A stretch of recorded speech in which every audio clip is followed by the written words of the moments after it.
If you're just about to sign a cheque for a rather run-of-the-mill city car, then pause for a moment and take a look at this, the Vauxhall Viva Rocks.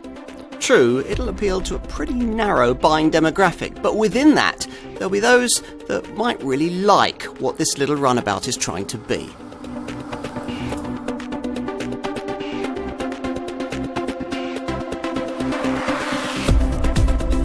The idea of a city car SUV might sound like a contradiction in terms.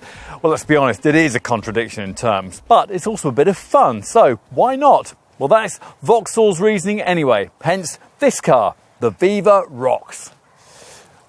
Just about every market segment seems to offer an SUV option these days, and the city car sector is no exception.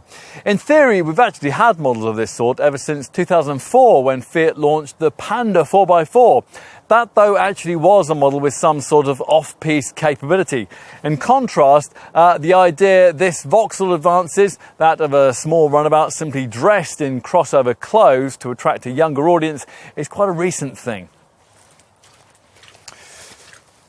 Or at least it is in the city car segment.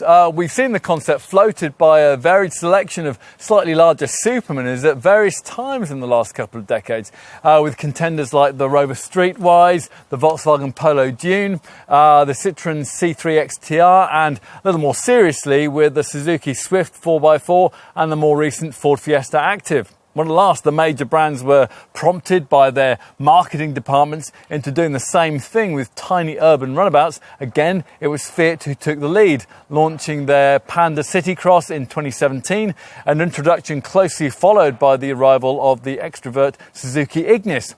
Others have since also joined the party, bringing us a further selection of SUV-style city cars like Kia's Picanto X-Line, Ford's Ka Plus Active, and this Viva Rocks model. The Viva was in particular need of this kind of marketing spin, with sales slowing after this modern era model's original 2015 launch and a buying demographic heavily orientated in the over 50s. Vauxhall urgently needs to court younger customers with this car, hence the vital need for this Rocks version, a variant that ought to appeal to them quite a bit more.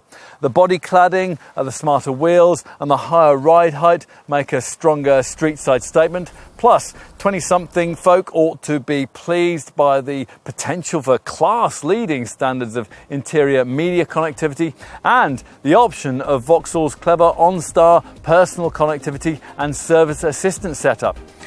All sounds quite promising, doesn't it? Time to put this car to the test.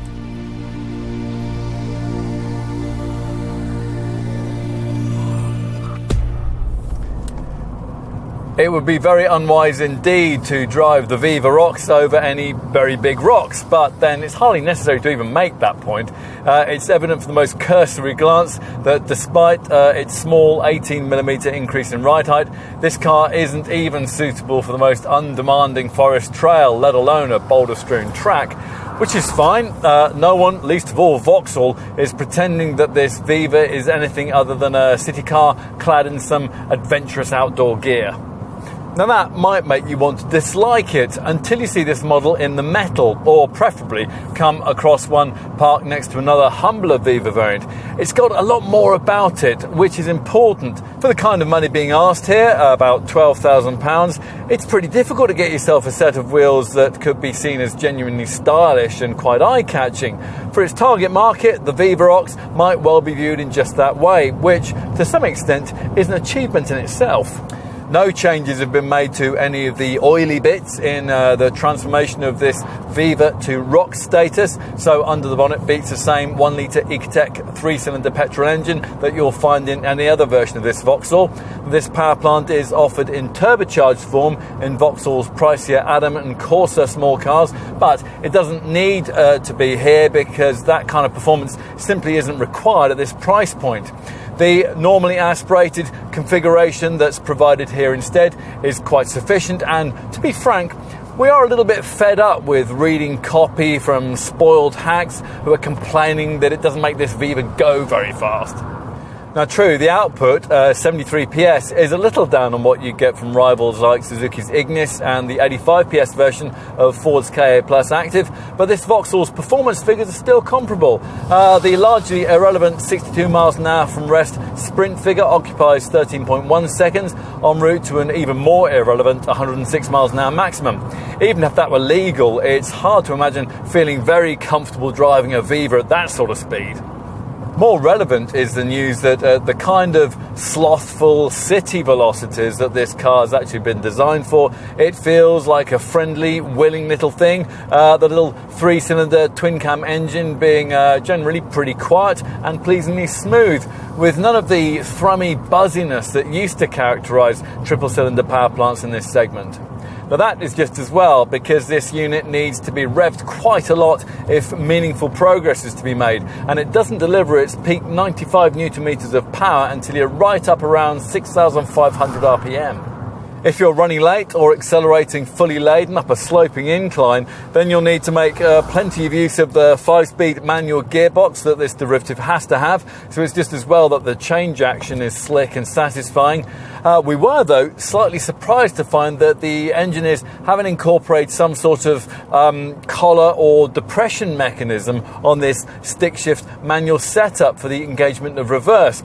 As it is all too easy for drivers unfamiliar with this car to try to select an imaginary 6th gear at cruising speeds. Onto ride quality, which is also pretty good, perfected, say Vauxhall, following extensive development on UK roads. It's certainly firm, and it does crash a bit over deep potholes and speed humps, but overall it deals with most of the poor and uneven urban surfaces that you'll come across pretty well. Around town, you'll also appreciate the convenience of this city button here that lightens the steering for simpler parking and for facilitation of quite a tight 10.4 metre turning circle. On faster routes, the story's not quite so impressive. On twisting country roads, you'll find the steering system feels a touch vague, and that discourages any sort of dynamic driving style around tighter bends, which is a pity because grip is actually pretty good and body roll well controlled. As for venturing out onto the highway, the standard inclusion of cruise control and the option of a lane departure warning system suggests that this car might be suited to the odd longer jaunt. In reality, 70 miles an hour in this car equates to quite a high 3,500 RPM, which means plenty of engine din to add to the wind noise created by the boxy shape. As a result, there are better choices in this class if you need to undertake the odd bit of motorway mileage in your stylised city car. That said, the engine refinement that we mentioned earlier makes up for a lot.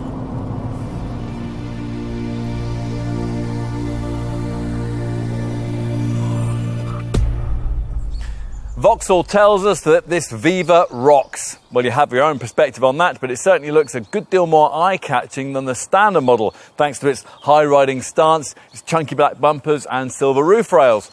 You won't be tempted to drive it over boulder-strewn tracks, but it'll certainly make more of a splash in the supermarket car park. A Viva that you could own without the neighbours necessarily assuming that it had been bought with a mobility allowance. At last. The front end loses the colour-coordinated bumper of the standard model in favour of this more interesting black plastic trimmed arrangement, which incorporates this lower silver strip supposed to suggest a kind of skid plate that you'll get on a proper SUV. The main bumper area is flanked by standard front fog lamps, though unfortunately these lose the cornering light function they would have on the other Viva models. Above, silver wing-style chrome strips flow out from the central grille badge towards wide halogen headlamps with electric beam levelling and built-in daytime running lights. In profile, this lower silvered anthracite side seal strip separates black plastic trimmed wheel arches that house unique bi-colour 15-inch alloy rims. Now, the lesser Viva SL model allows for an upgrade to larger 16-inch alloys, but that's not possible here. Otherwise, apart from the roof rails I just mentioned, it's just as it would be on any other Viva variant, and that means you get this signature lower blade crease along with two other slashes that define the sculpted flanks. They run through the front and rear door handles to give the shape some interest and attitude. Check out this Rox at the rear, and it does look quite a lot different from its standard siblings, and that's thanks to this huge prominent dark plastic bumper which incorporates reflector strips and another pretend lower silver skid plate. From here you also better appreciate the claimed 18mm increase in ride height, and the whole effect coordinates quite nicely with standard Viva styling features like these curved tail lights that blend into the chamfered corners and the neat integrated roof spoiler that sits below this bee-sting roof aerial. And inside, well, up front, Vauxhall promises us a new interior. It isn't, of course. In fact, the only unique cabin aspects of a Rox model lie with this variant's chrome effect door sill covers and the seat trimming. The upholstery gets jet black Favo fabric trim finishing with plain black side bolsters and surrounds. Otherwise, the cabin is as it would be in any other decently specified Viva, which means that, well, a little disappointingly, given the targeted demographic here, trendy design flourishes have been kept to a minimum. Those wanting something more outre and personalised will instead need to step up to the brand's trendier Adam model. It's a pity that the interior couldn't have featured the embellishments that lift the slightly less expensive SL trimmed Viva variant, primarily that derivative's two-tone fascia and its contrast stitched steering wheel. Even so, this does remain one of the nicer looking cabins in this segment, although as with most models at this price point, it lacks the soft touch plastics that you'll find in today's larger models. Ahead of you lies a simple but classy 2-dial instrument cluster with the main 2 gauges separated by a trip computer and chunky switchgear that operates with a solid click. Over to your left, a smart gloss black trimmed panel surrounds a clear and neatly presented stereo. That's mounted nice and high up so you don't have to take your eyes off the road for too long to use it. Lower down on the centre stack are the controls for the ventilation and the air conditioning system. Everything's simple to use and as straightforward to get to grips with as operating a payphone. If you are familiar with the concept of a payphone, though, you're probably not in the kind of age demographic that's being targeted by this car's key optional interior feature, Vauxhall's IntelliLink infotainment system. Now, when fitted, this setup's 7-inch colour touchscreen dominates the centre of the dash here, and it deals with the stereo and Bluetooth phone duties. If you use the projection feature, it's also compatible with the Apple CarPlay and the Android Auto smartphone mirroring systems. IntelliLink can also store your videos, it can show your personal pictures, and it can also download your favourite apps. Plus, at extra cost, it can be upgraded, as it is here, to include satellite navigation. Now, what you can't do is use it to play old-fashioned CDs, but then we're back to that age thing again, aren't we? The other key optional connectivity package available here is Vauxhall's award-winning OnStar Personal Connectivity and Service Assistant, and that comes free for the first year of ownership. Now, if you're not familiar with OnStar, let's tell you that it provides SOS automatic crash response, stolen vehicle assistance, and via a smartphone app, various vehicle diagnostic features too, allowing you to do things like remotely lock or unlock the doors, check your oil life, or sound the horn or flash the lights if you've gone and lost this Vauxhall in a busy car park. Now, via this on-screen OnStar button, you can also contact an operator 24/7 who can summon assistance if you're stranded or help you if you're lost. If your Viva has full navigation fitted, the OnStar operator can even forward directions directly into this IntelliLink system. Now, for the first 3 months of ownership, OnStar will also create in this Viva a 4G Wi-Fi hotspot, although you'll have to pay for that feature after that period. As for cabin practicality, well, there are reasonably sized door pockets and 2 drinks holders ahead of the gear stick. Beyond that is a deep bin with USB and 12-volt points. The glove box is a decent size too, although the ledge provided just above it is almost useless. There's a coin tray and a pen slot by the conventional handbrake and another cup holder just behind. Once you're settled, you might find that this isn't the easiest city car to see out of. The stubby nose dives away out of sight, and that narrow rear screen would make us want to pay extra for rear parking sensors. Still, the supportive height adjustable seat makes it easy to get comfortable, and that's despite the fact that the Corsa-derived 3-spoke multifunction steering wheel adjusts only for rake and not for reach.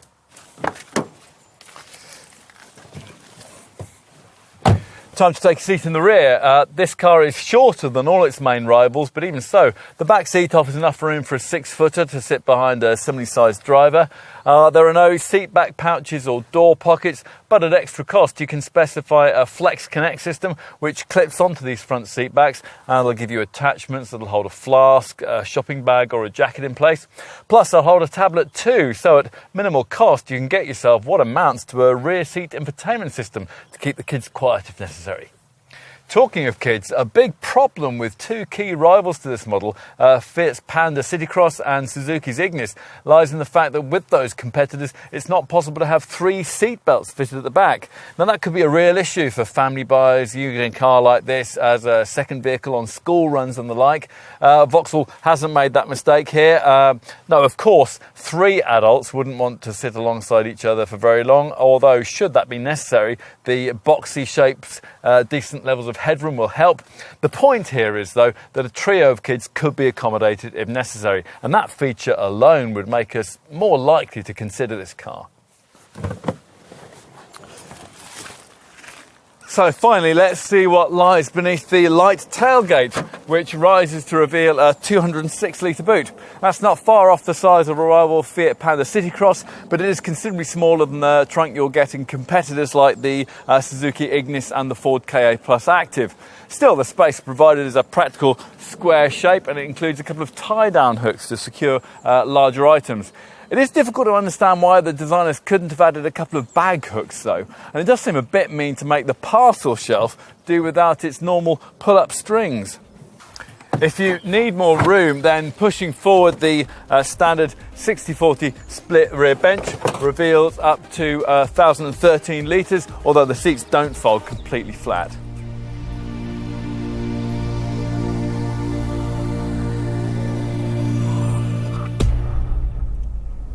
If you're not really familiar with the Viva range, you might struggle to understand how this top ROX variant fits into it, and end up joining those wondering why this flagship variant doesn't come complete with some of the media features that you can get as standard elsewhere in the lineup for a little less. So let's try to explain. All Viva models, including this one, only ever come with one engine, a 1-litre 3-cylinder Ecotec petrol unit and a single 5-door body style. For the volume variants there is, though, a choice of trim levels, entry-level SE and Plush SL. Now, to keep its price manageable, this extra SUV-style derivative has been based on SE spec, attracting a £1,270 premium over the most comparable air-conditioned version of that trim level. At the launch of this ROX model, that took its asking price to just under £12,000.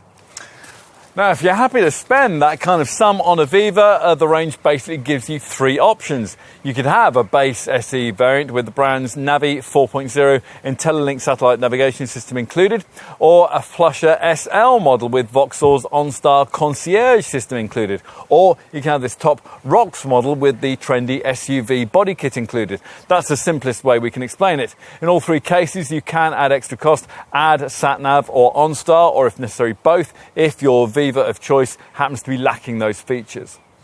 Enough though on Viva range semantics. Let's try to give you some understanding as to how this ROX variant has been price pitched against obvious SUV-styled city car rivals. Now, perhaps the most obvious competitor to this model is the Suzuki Ignis, base versions of which cost from around £11,000. To get that car with a comparable level of spec to this Viva, though, you'd probably have to stretch to a mid-range variant, and that would be priced comparably to this Vauxhall.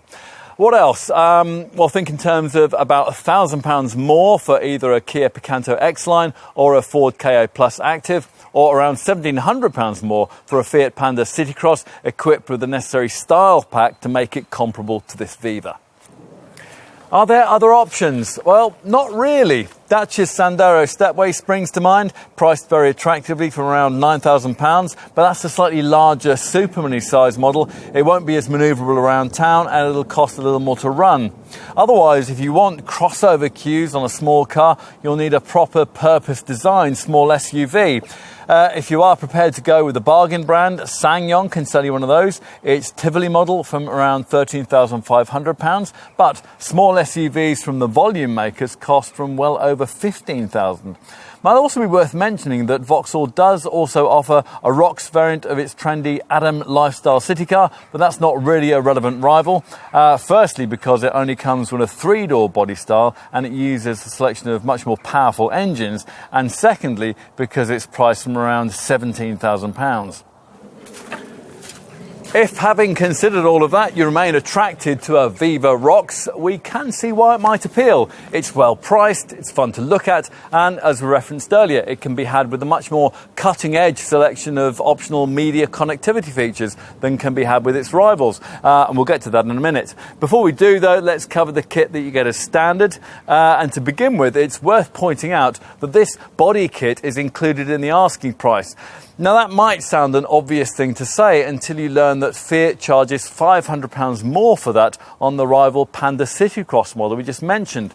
Now, in this case, the body styling runs to black plastic wheel arches, silver effect roof rails, and chunkier front and rear black plastic bumpers that are emphasised by an 18mm increase in ride height.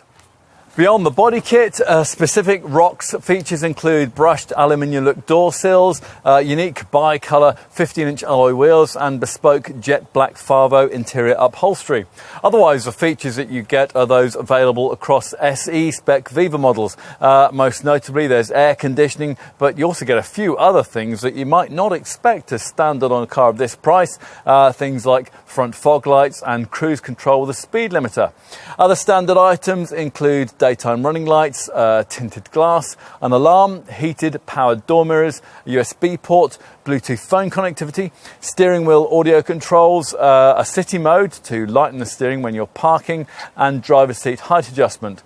That is in addition to the standard stuff that you would now expect on a car in this class. So 60/40 split folding rear seats, a trip computer, powered front windows, and a decent quality 4-speaker stereo with aux-in connectivity. So you're probably getting the idea as we go along here. This car is much better specified than its modest pricing would lead you to expect. So much so, in fact, that the extras list is fairly short, and it's highlighted by the media infotainment items we mentioned earlier. There are 3 options, starting with the entry-level version of Vauxhall's neat IntelliLink infotainment system. That's priced at £435. This is one of the first setups of its kind to be able to communicate with both Apple and Android devices and applications using the Apple CarPlay and Android Auto systems, and it's operable either via a 7-inch colour touchscreen or through steering wheel switchgear.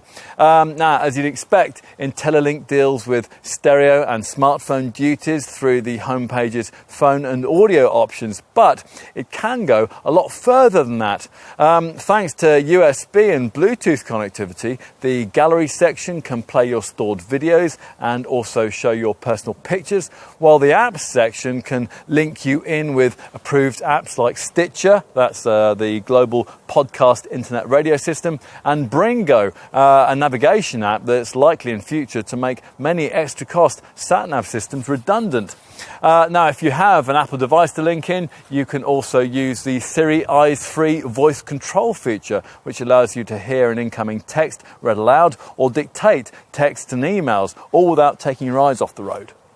With this car, we've got the upgraded version of that IntelliLink setup, and it also includes a full navigation system, an addition that adds a further £500 to the cost of this option. Plus, this particular Viva ROX also includes a further extra cost feature that we'd really want to stretch to, the OnStar Safety and Security Connectivity Package. Now, this system costs £415 and allows you to make your Viva fully connected in various ways. For a start, you can create in your car a Wi-Fi hotspot into which up to 7 devices can be connected. Plus, via an included smartphone app, you'll be able to call an OnStar help desk at any time to access important vehicle data like oil levels and tyre pressures. You'll also be able to remotely lock or unlock your car if you've lost the keys, and locate your Viva using a stolen vehicle assistance service should it ever be stolen. OnStar's also there in case of emergency, and it will automatically summon assistance should an airbag deploy. giving the emergency services your exact GPS location. Now that could be a lifesaver. Just bear in mind that there is a cost to use the 4G Wi-Fi after the first 3 months of ownership. That will vary depending on the service provider you use and the amount of data you want. And there's also a cost to continue with the whole OnStar system after year one. Expect a fee of around £90 a year, excluding Wi-Fi. And other extras, well, as I've suggested, there aren't too many. The rear parking sensor option is probably the main thing you'll want to add. There is also a winter pack, which will give you heat for the seats and the steering wheel. And also the neat Flex Connect system, which clips onto the front seat backs and which gives you attachments which will hold a flask, a tablet, a shopping bag or a jacket in place. Other additional features that you might want to look at include practicalities like floor mats. There's also a space-saver spare wheel, which will save you having to mess around with the tyre inflation kit that you'll otherwise be stuck with. Finally, you'll almost certainly have to pay extra for paintwork on your Viva. Solid limelight green is the only shade that comes as standard. There are 3 bright, brilliant colours, 4 2-coat metallic options, and a couple of pricey premium paint choices. On to safety. At the launch of this Viva, Vauxhall included a lane departure warning system as standard, which gave this car an advantage over most of its rivals. These days, unfortunately, you have to pay extra for that. The rest of the safety roster is pretty standard for a car of this price in the city cars category. There are the usual electronic aids for braking, traction and stability control, plus hill start assist to stop you from drifting backwards on uphill junctions, and twin front, side and curtain airbags. Also a tyre pressure monitoring system, a pedestrian-friendly bonnet and ISOFIX child seat fastenings.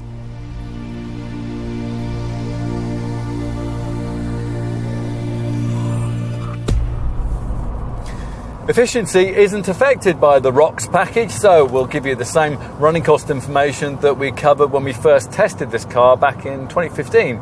Obviously, any city car just has to perform when it comes to frugality and low emissions, and the 1 litre 3-cylinder Ecotec petrol unit used here gives a good account of itself. This engine's internal friction levels are much lower than they would be in a comparable 4-cylinder unit, and it runs on low viscosity oils. All these features combining to produce impressive levels of running efficiency. To be specific, that means 56.5 mpg on the combined cycle and 115 grams per kilometre of CO2. To give you some class perspective, that's much better than you get from a rival Fiat Panda Citycross, about the same as you get from a comparable Ford Ka Plus Active, but some way off the figures possible from either a Kia Picanto X-Line or a Suzuki Ignis. Vauxhall reckons that you could eke out as much as 460 miles from full to empty from the 7-gallon fuel tank, although to replicate that, we think you'd really have to be driving like Miss Marple.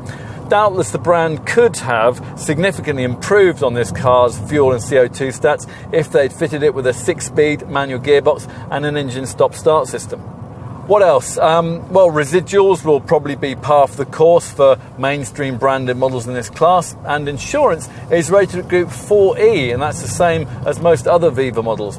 Now, you'll also need to know that Vauxhall includes a 3-year, 60,000 mile warranty as standard, and that's a package which can be extended up to 5 years and 100,000 miles at extra cost. A year's free breakdown cover is also provided, and that's along with a 6-year anti-corrosion guarantee. Service intervals are every 20,000 miles or every 12 months, depending on which comes around sooner, and you can opt for a service plan which lets you pay monthly to spread the cost of regular work on the car. Now, as part of this, Vauxhall offers discounts on wear and tear items such as brake pads and windscreen wipers.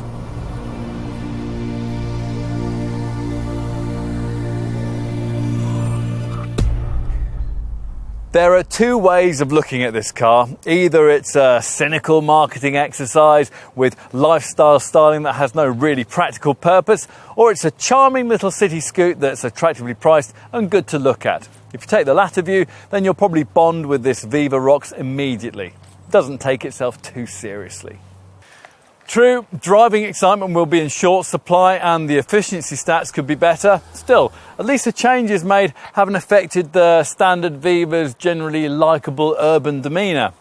Are there other issues?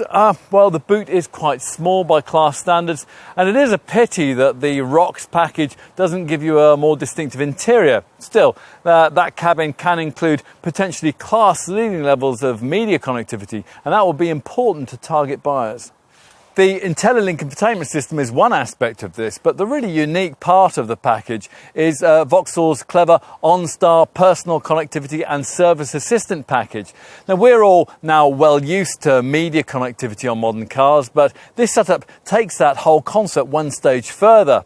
Conventional navigation systems are, after all, only any good if you know where you want to go. What happens if you don't? Let's say you're driving along and you need a restaurant or a fuel station just off route. Or if you're entering a city and you need to find a car park or a train station. OnStar deals easily with all such scenarios, as well as covering you for breakdown, accident, theft and vehicle diagnostics. We think it's a great tool to have. So there you have it. For sure, this isn't the perfect package, but it's a Vauxhall that's fashionable, properly priced and well connected, which leaves us with, well, what? Well, perhaps the realisation that if you want a more interesting breed of Viva, then there's just one thing to do. Have it on the rocks.